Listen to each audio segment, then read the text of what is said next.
Hello, I'm Penelope Maver, and welcome back to the Earth Converse podcast, where we explore our relationship and conversations with the Earth, all in the hope of inspiring a deeper connection with ourselves, each other, and the Earth that is our home.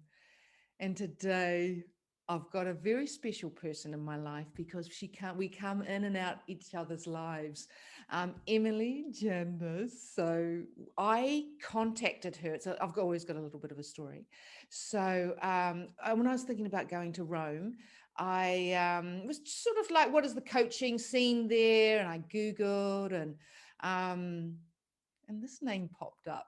And so I contacted her and said, "Oh, you sound interesting." So she's got a background in communications and information management and knowledge, and then went into coaching and about cultivating intuition. And she wrote back. And then by this time she'd moved away from Rome and she was back in Copenhagen. And she said, "Well, come over and meet." I did. And we did. And that was 12 years ago. And in between that, big lives have happened. She's now in France. And she has a beautiful offering that I think it's sort of years of working with leaders and people and her own exploration in different countries and experimenting in creativity and businesses. She's got Gallery Oscar, which is about bringing art into real places. And her friend and colleague have put together Art, Body and Mind, which is about accessing our intuition. And I think that if anybody who has been listening to the Earth Converse podcast, this thread of intuition is just all through, because that is where we really access ourselves and in contact with the earth. And so I'm just delighted for her being here. We just wanted to have a chat and just a girl chat, but this is, but I don't know where we're going to go with this. We don't know either, do we? No. We don't. Yeah. And so, like, I think we'll start like in terms of your offerings, and then maybe weave into your story and where you're at. But this accessing intuition, how do you help people do that? How do we help people do that? So we started, basically, me and my colleague Lena. We started creating retreats, Art.Mind.Body retreats, where we based our retreats on accessing intuition, on using intuition. And why retreats? Retreats in beautiful places, relaxing locations, away from the noise of their own life. The thought behind that was to help people relax into their own self, because accessing intuition is based on that very much. When we are so, our mind is so cluttered all the time with the thoughts, obsessive thoughts. Usually, we are over analyzing everything, and intuition can't get through. And we all have intuition. We all have intuition, and we all know more or less what it is. And we know it mostly when we know we didn't follow it. I knew that, but I knew that my intuition told me, I didn't follow it. So this is where we realize, oh, okay, I have intuition. I would like to use it more. But how do I do it? It's probably only the psychics, or people who are especially gifted, who can, see the future, go back to past lives, do cosmic travels and all that, which is extremely interesting. I'll tell you more about that. But what we do then, we realized people need the down-to-earth approach, very practical approach to intuition, because intuition is there to be used in daily life on small or big decisions, small things. I mean, you can ask your intuition anything, but you do need to ask it. You do need to know how it speaks to you, do need to know its own, language, your own personal intuition language. Most of all, though, you need to learn to trust it. Because even though, you can have all sorts of intuitions, but if you don't trust it, you don't follow it, you always doubt it, it's not going to go anywhere. And so it's very linked, the knowing what it is, how I access it, and trusting it. These three things are very, very important. So we have created now, because we cannot do retreats with all the confinement, the lockdown in English. So retreats, they are on standby. We created online program. Great. Access. And we launched it a month ago. We are reviewing feedback and so on. And the bigger launch will be actually in May.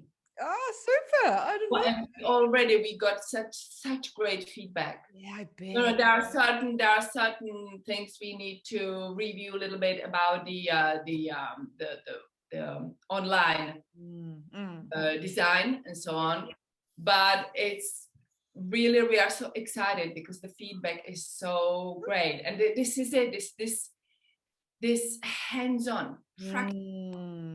What can I do every day? And it's small things, it's not much. Also because we are really much more intuitive than we think we are. Ain't that the truth? It's inherent in everybody. The only thing is how much you allow it, how much you allow connecting with it, accessing it, and seeing it. How much do you give it importance as well in your life? Yeah. So we are very excited about it, and I mean, this is huge, has been huge passion of mine. You know that since my 20s.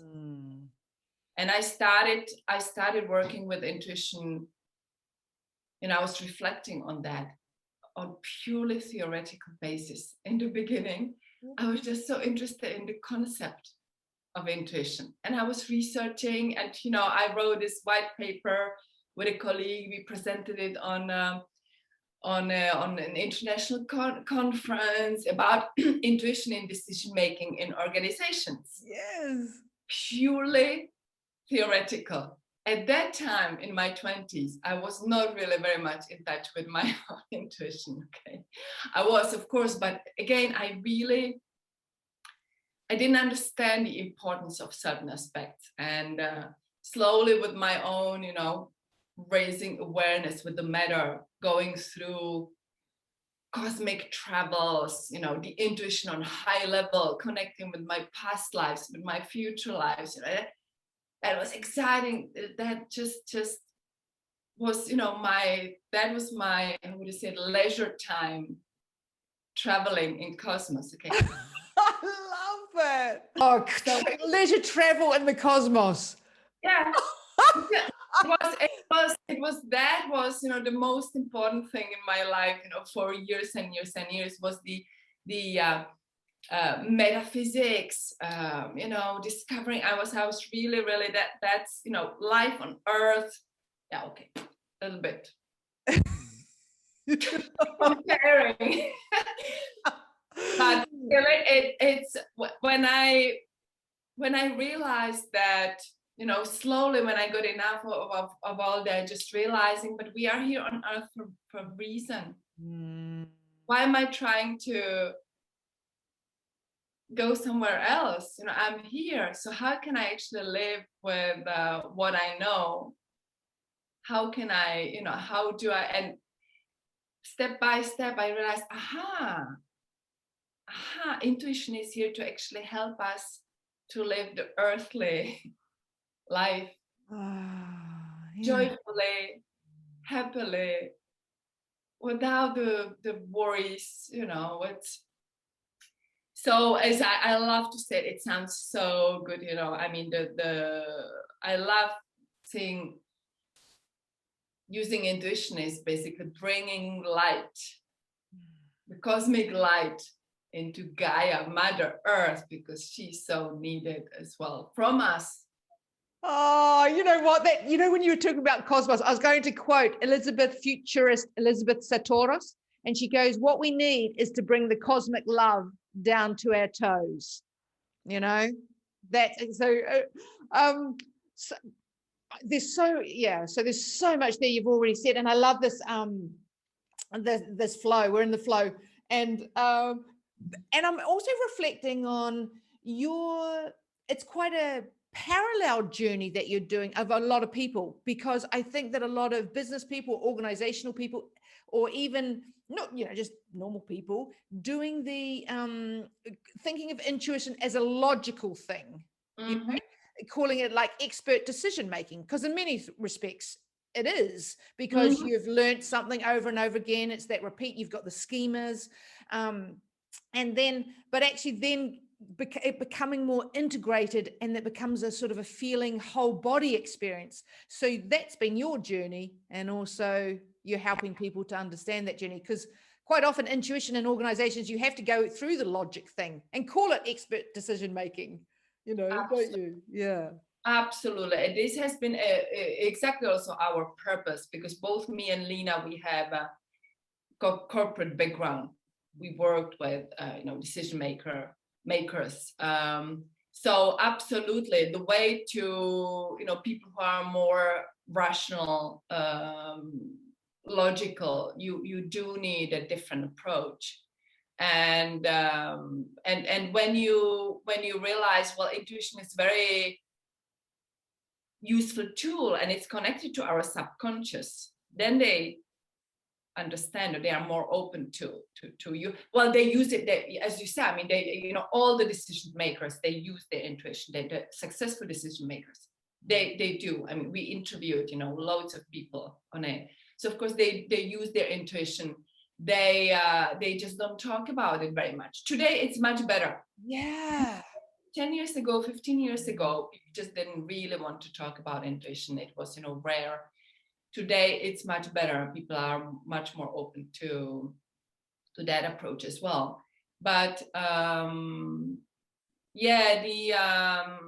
we are that's also the purpose of our program. It's the hands-on, not, I would say, demystify.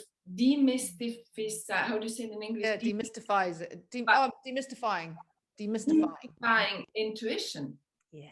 Because in the end, it's a tool. It's a tool, has been given to us, so why not using it? It's a great and incredibly reliable tool when you know how to use it, when you know the pitfalls as well. Yeah. Because of course intuition must not be exchanged for fear or wishful thinking, or the desires, strong desires, for example. So when you know how it speaks to you, it's incredibly reliable. And that, I guess, is the sort of the relaxed mind, in order to be able to feel that, where that the intuition somatic feeling comes up in your body, where there's the in your heart and your sensations, and your gut. Otherwise you're clouding with possibly your fears or your Absolutely. And so how do you define intuition? Because you just said it's a tool, but there's also some magic, there's demystifying, but also keeping. It's the paradox of keeping the magic, isn't it? So it's, so how do you define it? Just don't get me started with magic, okay? Yeah. That's my favorite subject. Go on, let's go to magic. So well, intuition, when we say very, very shortly, roughly, intuition is, it's the sensation of knowing. It is knowing without knowing how you know. Often it's knowing something is wrong, knowing something is right. It can come as raising of your energy or decreasing of energy. It can come as a sudden thought, aha moment, synchronicity. it's not always, I mean, we do of course we showed, you know, the intuition language, and we list the ways how you can experience intuition in details. But again, in the moment, you're not thinking, oh, is it a thought, is it a knowing, is it, you're not categorizing it, you just know. And the more you pay attention to your sensations, your sudden thoughts, the more you think, okay, you know, why this thought, just without any previous train of thoughts, came in? Is there any meaning for that? So the learning is as well observing yourself. There was I did, when I was with Lane 4, I did some research in coaching and intuition, and those courageous moments of coaching, where and like you say, sort of like, where is it arising, you know, where is it knowing it? And then like the idea of trusting it, and the idea of getting, Professor Eugene Sadler Smith talks about getting a feel for your batting average. So using the analogy of cricket, like the more you use it and the more you do that reflection, what happened there is about tuning that intuitive muscle. Is that true for you? Is that how you, when you say about, training it? Absolutely. That's the training. And, you know, somehow I would say also it works two ways. So the more you trust your intuition, the more your intuition is willing to talk to you, because you give it your, you know, it opens up more. And it's like, you know, when sometimes I'm just very surprised that, you know, some people, they take their spiritual development, for example, so seriously. While what I realized is, you know, the cosmos wants to play with you, you know, Earth wants to play with you. And so that's intuition. Play with you. And you know, if, you know, no matter whether you think, or whether you like thinking of intuition as something mystical, or a down-to-earth tool as a sum of your subconscious and your conscious mind, you know, it doesn't matter how you categorize your self-intuition, not at all. But she wants to play with you. The more playful and fun approach you have to it, the more you open up to it. And it's just true for, I think, every learning anyway. Sure. Yeah, great. So how's she been playing with you? When you're 20, you did this sort of, you know, interest in it, but can you think about, you know, those intuitive moments in your life and how she's been playing with you? I had some big revelations. I had some big messages. Then of course in daily life as well. And I have to say, it's really first later on that I appreciate the playfulness of it. In the beginning, I was so eager to get big messages, and I was just disappointed I didn't. And I thought, what do I do wrong? And maybe I need to learn another technique. And I, you know, so, but exactly at the moment I started relaxing into it, it started really happening. So I've made all the mistakes I could have made. You know, I really, on my own body, mind, and spirit, I've tried, you know, all the possible approaches. And yeah, she plays with me all the time. I mean, she shows me, you know, these songs which we all have. Just thinking of somebody, oops, they call. Okay, the email. Oh, I should maybe call this one. She calls. That's the basic, you know. We all have that when we are in that mode. Yes. Or I have thinking of somebody, even meeting them on the street, which is, you know, really difficult here in the lockdown. having I had some really big things which was really, really mind blowing. Like, for example, a story where I had a fallout with my sister when I was younger. And, you know, I said, well, because she's a bigger sister, I was the small one. She was always treating me like a child and not talking very nicely to me. So I took the courage, and one day I said to her, okay, I don't want to speak to you unless you respect me. And we stopped talking, and, you know, I was upset, she was upset, but we didn't talk. And I went after a year. I was visiting a town which I've never been to in another country. I was showing it to my boyfriend then. I said, we stopped on the way. I said, okay, let's see this town because I would like to see it. I've had some good, interesting things about it. We stopped, we parked, we walked 20 meters, and I hear my name.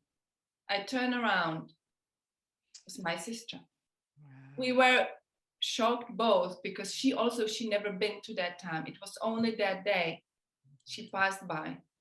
And of course we hugged and cried, and, you know, we were so happy. For me, that synchronicity was big. So, you know, looking at things from a different angle as well. As we talked about before, you know, sometimes things are meant to be happen at certain time. And that's the thing, isn't it? Like, in terms of whether the hard ones, whether it's hard, you know, difficult decisions and heartbreak or grief, or, you know, and where the emotions already, you know, they're loaded, how to really access that truth, you know, that knowing. And that's a particularly challenging time.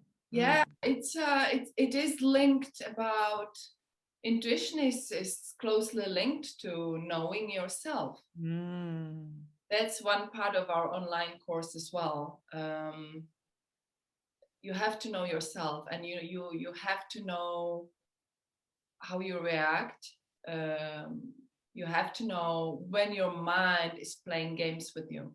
And our mind is playing lots of games with us. Yeah, it's knowing where you're sabotaging yourself. Yeah, those fixed patterns, and like, you know, like the idea of the past is always present, you know, in terms of our own patterning, or our, you know, our instinct, or our ways of being. It can be quite rigid, and also we're never going to know ourselves. We're unlimited in a way. So we don't even know how we're going to react in different situations. So that's interesting, because intuition is that gateway, isn't it, to your past lives, or something else, something mysterious in us, you know, and trusting that really unknown. Yeah, absolutely. And, you know, so one thing is the practical everyday intuition, and then if you have the intuition of which you can use for anything you want to know. You know, as they say, people sometimes they are searching answers from you know, psychic readings and so on. I love that as well, yeah. But actually, you have all that information you have within you. Now, when, you know, studying, I love metaphysics, and when actually going so far into that, all the information, whatever happened to you in your past lives, in your future lives, all that information is within your cells, within your DNA. So when you tune within, especially in your heart is the central point where you want to access this intuition. You can have it. You just need to ask questions and being open to the answers. Actually, sort of synchronistically, I'm listening to the New and Ancient podcast of Charles Eisenstein. I'm making my way through. The one this morning that just popped up was a woman talking about her past lives. and she's a past life therapist, and talking about her son who had this, like at 5, was really had a strong reaction to fireworks, and as it revealed, he had a past life as a black soldier in the Civil War, and so he would, yeah. Do you know about your past lives? Is there anything you want to share about that? I do. I'm aware of about 10 of them. Oh, I love it. You live a big, beautiful life, on earth, right? As I've known you, that's no surprise. Tell me. Tell us. Well, and they are linked, most of them, they are linked to, of course, the reason why you get revealed certain past lives. As they say, we've lived, loads of lives before. And whether here or somewhere else, other planet and so on. I mean, as they say, the soul never dies in a way, so your energy always somehow transforms to another living being or entity. And so yeah, I had some interesting past lives, and the ones who got revealed to me, they are always about I worked in these lives also as a someone who works with energies. Yeah. And they are, they are not really glamorous energies and art. I get. Yeah. Yeah, I was also in the art world, in Italy, Yeah. for example, Good. in Egypt. I was also in one of the lives. I was apparently what was the tribe, Indian tribe. I was a warrior as well. I get that. Yeah. Yeah. Yeah, I was a warrior. Although apparently I got hurt in that life, and I had to, that was a big, big sorrow because I couldn't do what I was trained for. And was surrendering on the women in the tribe. So yeah.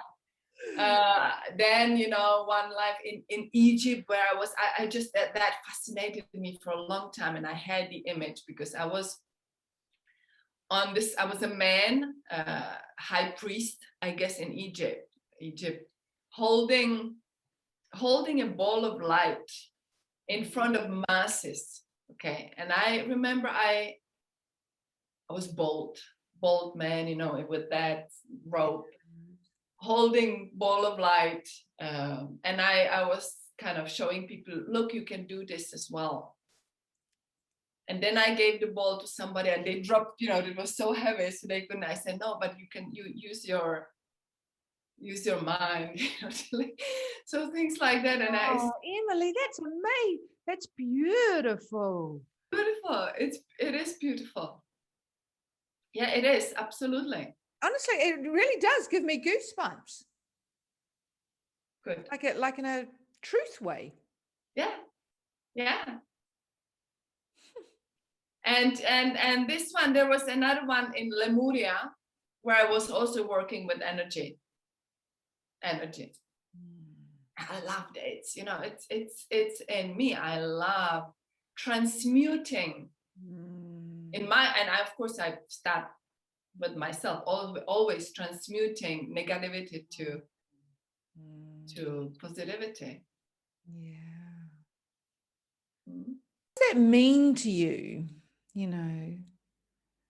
The past lives, is it sort of like a sense of purpose, like a real sense of grounding? Because you talk about the tools, like in coming down to practical, that actually the trust of knowing all those lives, of this very coherent journey through your past lives, is this energy healing and working with energy, and that it gives you this sense of confidence and place and purpose. What it gives me now in the beginning, it was, of course, big curiosity and always wanting to learn more about myself here and now, and what affected me. But now I think what it gives me is sense of yes, continuity, sense of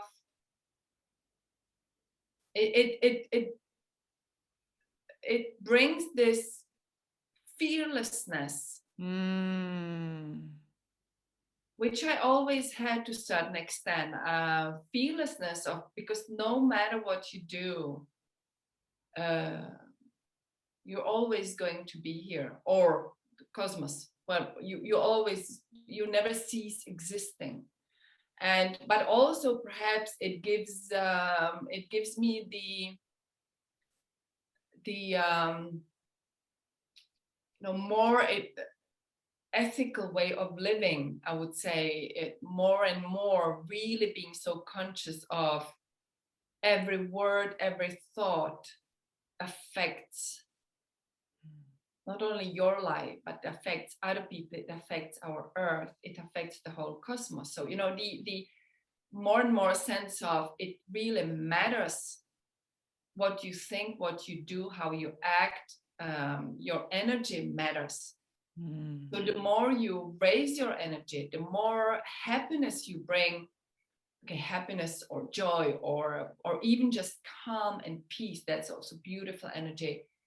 The more you bring it into your life, the more you spread it all around you. And it really ripples when you know a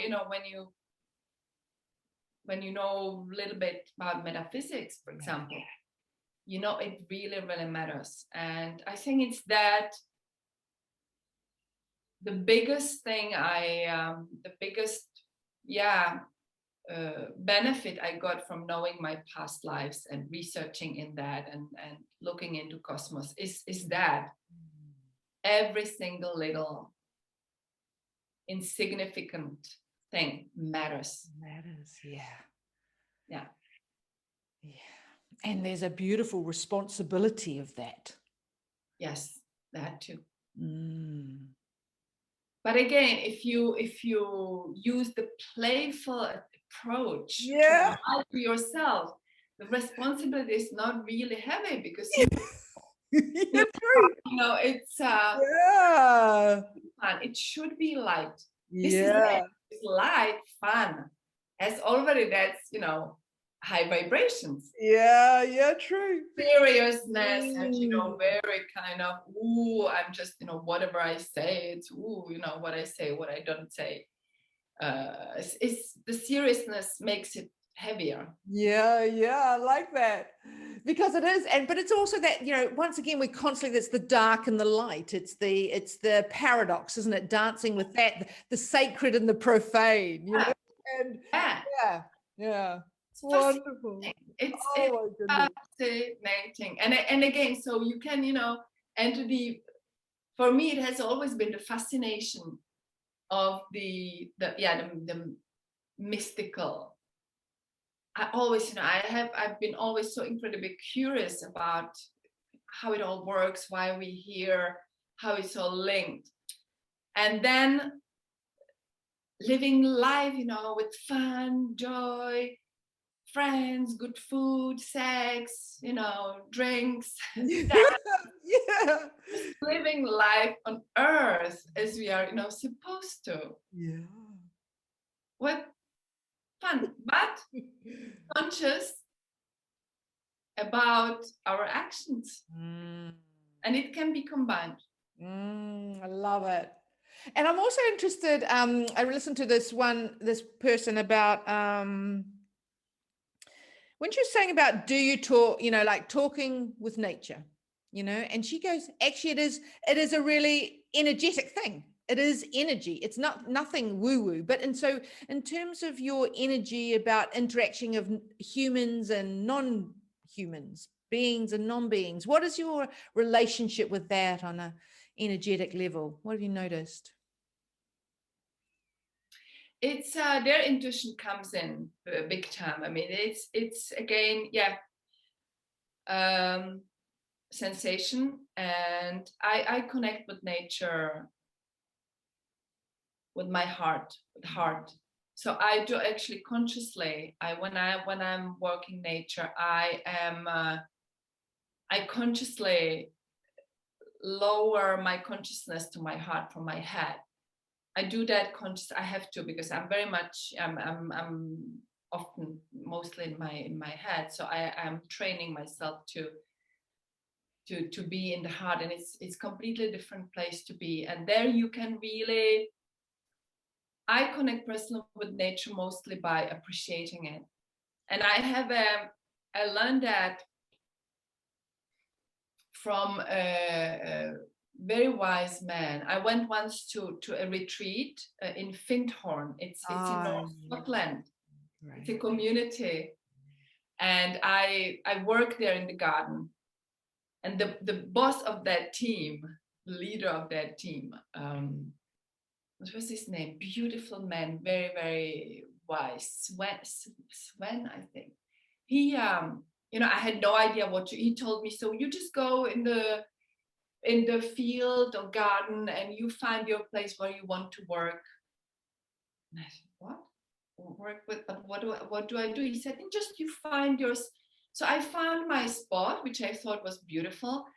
And then I asked, what shall I do? He said, you do what you feel you have to do. It was completely different approach. So I start picking the weed, sorting the weed out. And he came by and I told him, I'm not sure if I'm doing the nature any favor, maybe I'm ruining, maybe I'm taking the wrong.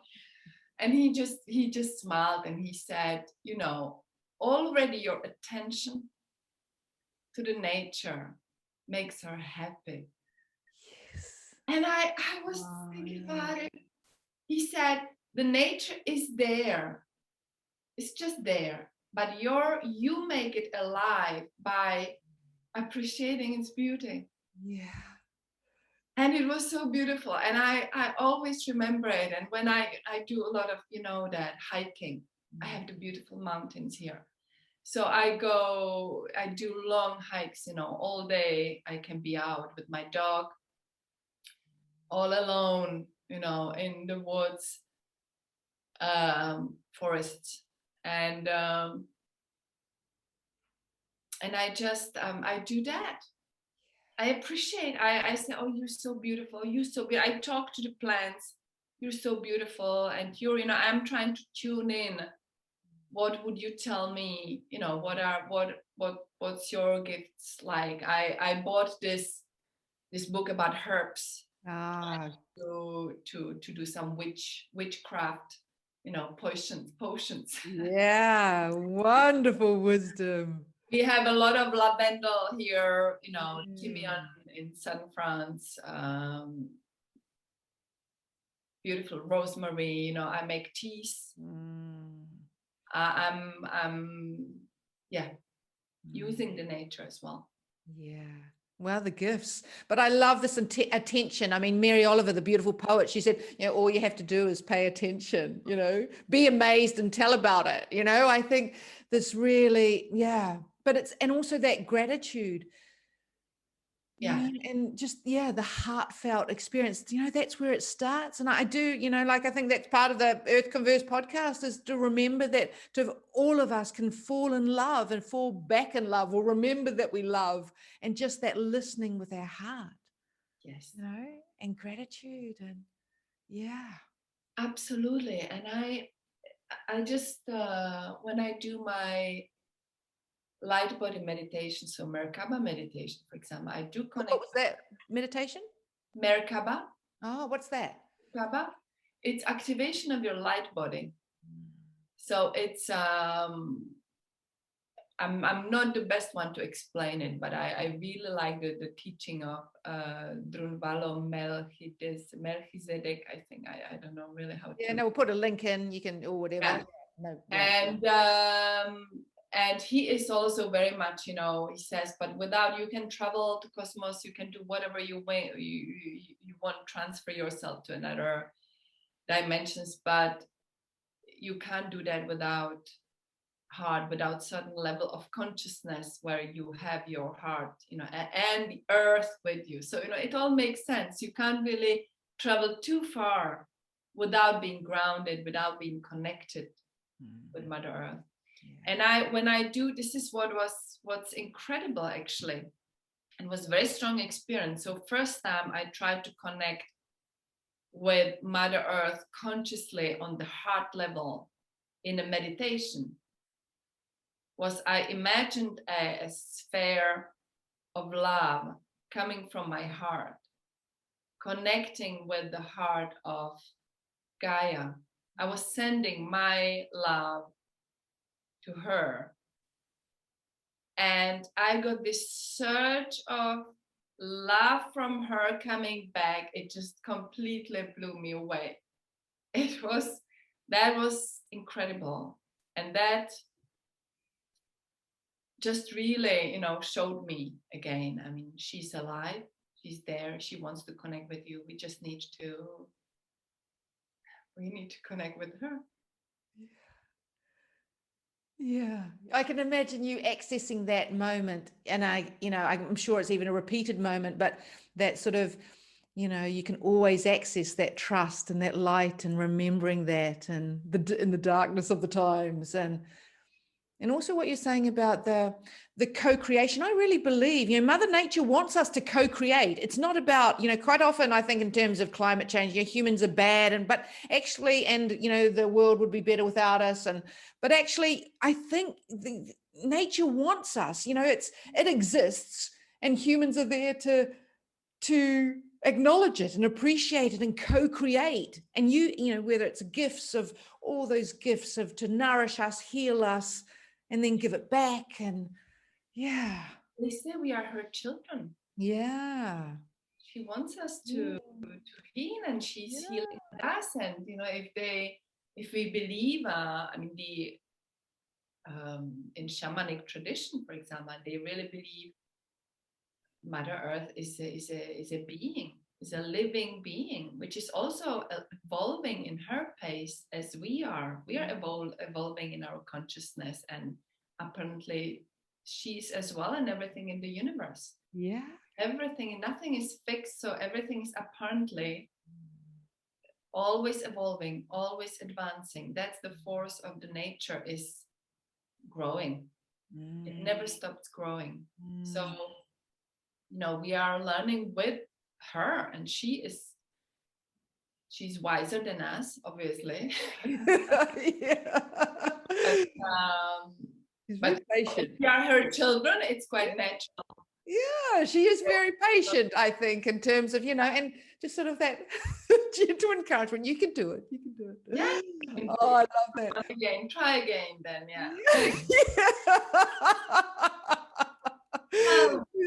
a bit. Oops. Okay. No problem. Okay, I'm still here. And I think, what are in terms of your opinion, I think you've already said it in terms of your intuition about, this is your energy healing and the gifts that you and Lena are providing. But what do you think, we need to, the conversations we need to step into individually and collectively for the good of Mother Earth? You've got a view on that? Any kind of conversations which interest people. I mean, any questions they have, they should start asking questions. I think maybe, curiosity about how it all works, actually. Why are we here? How can I contribute? How can I contribute? I think that's a very big one. But again, it depends where people are and which. I don't like to say level of consciousness, because it means like somebody's better than another one. It's not that we are all equal, but it's more, where are they? What interests them? I don't believe we are, and somebody's good, somebody's bad. I really, there is light in everybody. So it's more about the nourishing that part of yeah, I want to contribute. I want to make our, planet beautiful place to be. And also I want to play, I want to have fun Yeah. without hurting Yeah. Yeah. first myself or the planet. Mm. How can we have that? How can we play more? Mm. Yes. How can we enjoy the life here more without worries, without negativity, without criticism, all that. That's what we also say with Lena at our courses. I mean, so important when you are learning intuition, using your intuition. Be kind to yourself, be tender to yourself. I mean, we are so good in finding problems within us, also in others, and within us. Mm. Instead of just acknowledging, okay, you're at this state, you're doing your best, and that's it, that's enough. Just celebrate yourself. Yeah. Yeah. But that is the thing. I think this, the self-love. I mean, returning to that, like, calming our mind, doing all we can to do that and get into our body, and accepting and focusing on what works. And yeah. Yeah. Shifting the focus, Mm. absolutely. Mm. And it is a journey, and we do need to train ourselves to that. Yeah. Some people it comes more naturally to them than to others. It depends which past Yeah. you had. Yeah. No. It's doable. It's, Yeah. when you want it, you can get there. And actually, you're mentioning on maybe the last question. I know you have to go, but the future. You tell us about your future lives. Where are you going to go, or where have you seen? Ooh, I'm gonna go places. Where shall we meet? Both here on this earth and in the cosmos. I'm not gonna give it Yeah. names, Yeah. but now my future is very bright. Yeah. Sure. My future is bright, happy, and again, it is a mix between the mystical and the earthly. And this is, I guess, has been always in my stars, because I remember even as a child, I loved the contrasts.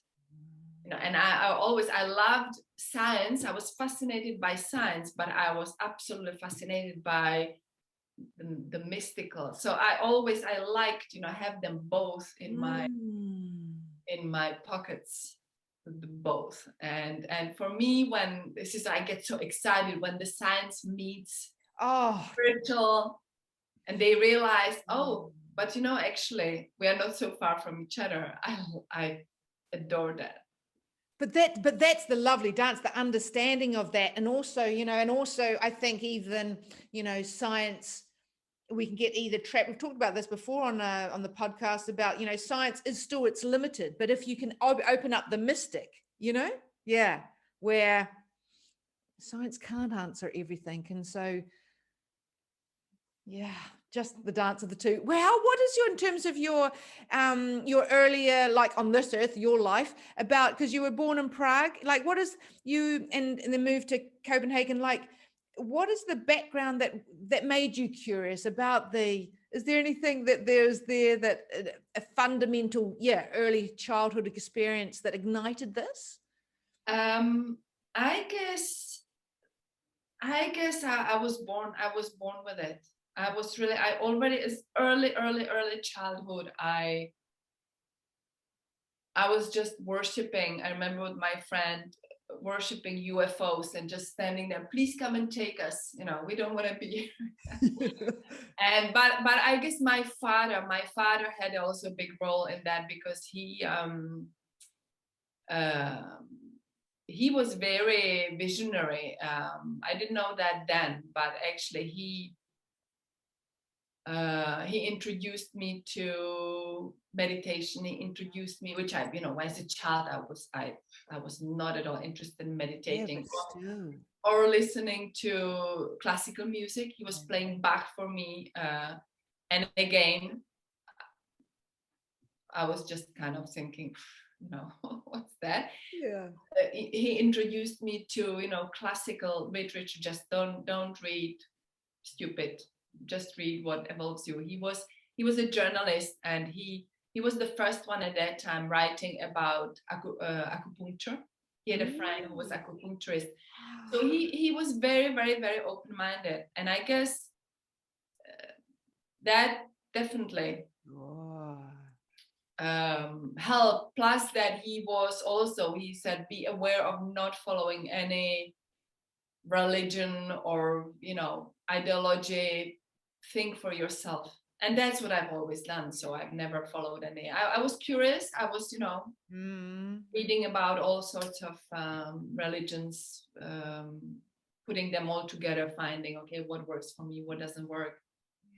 And then I think being born in Prague, I love Prague, and Prague is very mystical. There are, all these stories about a ghost, and there was the history of Rodolph II, who had a huge team of alchemists and astrologists, on his court, and that always fascinated me. So I guess that background, and then my adult life in Copenhagen, very pragmatic. In Denmark is very, very pragmatic. So science, balancing it up. Science, and then Rome. Some years in Rome with again incredible contrastful culture, and ending up in France, where I feel really, really home here, because the French are quite individualistic, and I see myself, apparently I'm as well. I understand their motives and their culture and behavior. I love it. So I guess my journey, through the countries as well, that contributed to all that, probably. Absolutely. And you're, tuning your intuition, those decisions to move to those different countries, but also, the cultural elements and the different ways of living, you're getting a bigger understanding of the world. And actually, now I'm thinking about it, I wonder if for France is kind of a nice combination of that sort of the mystic and the science, like it's a lovely sort of natural home for you. And there on the, oh my goodness, I'm coming over. You have to. I mean, you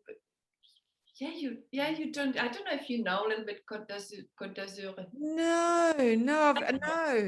No, I've never been. It's beautiful. You have one thing is the Côte d'Azur, the fancy part from Monaco to Saint-Tropez, Cannes. It seems glamorous. Sometimes it is in the summer part, and you experience that, and it's fun. It's a little bit fun, going on a boat, and so. But then when I live 20 minutes from Nice, up in the mountains, and in picturesque village, medieval village. There you go. And the calm, and the people here, and the quiet, and the nature, it's beautiful. But there you go, dancing between those two worlds. Yeah, again, isn't it? Yes. Like you've been able to embrace all that and all what it brings out in you. True. Both again. Très bon.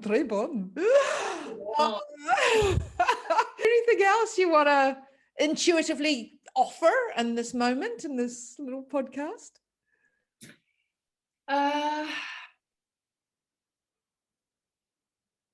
Just for me, it is all about intention, Having the intention to be intuitive, Yeah. living intuitively in every single moment. And the intention then brings you to the signs, to the workshops if you need any, to the people, to places, having the intention, intending,